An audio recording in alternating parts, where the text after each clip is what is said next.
जी नाज़रीन, जैसा कि जानते हैं कराची तो ट्रैफ़िक का एक निज़ाम यहाँ पर दुनिया जानती है कि ट्रैफ़िक बड़ी होती है यहाँ पर और पुलिस का बड़ा रोल होता है कराची के अंदर इसमें। और इससे हम मौजूद हैं यंग पुलिसमैन, इनसे समझते हैं कि रोडें इतनी खाली क्यों हैं और क्या जुलूस आने वाला है और क्या इकदाम इन्होंने किया है यहाँ पर। मिलते हैं यंग पुलिसमैन से। अस्सलाम वालेकुम, कैसे हैं आप? सलाम, बिल्कुल ठीक ठाक, आप सुनाएं? खैरियत से। आप ये बताएँ, आज बिल्कुल रोडें बिल्कुल सुनसान साफ़ नज़र आ रही हैं, क्या कहेंगे इस बारे में आप? सर आज 8 मुहर्रम है, इस वजह से रोड बिल्कुल क्लियर है और 2-3 घंटों में आ जाएगा जुलूस।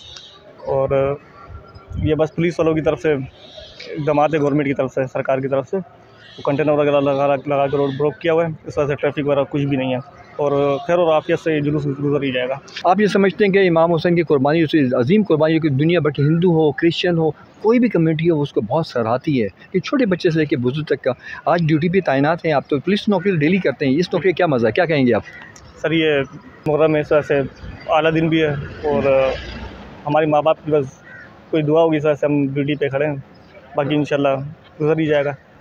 पाकिस्तान जिंदाबाद, सिंध पुलिस जिंदाबाद। आप देख रहे हैं पाक न्यूज़, पाकिस्तान की आवाज़।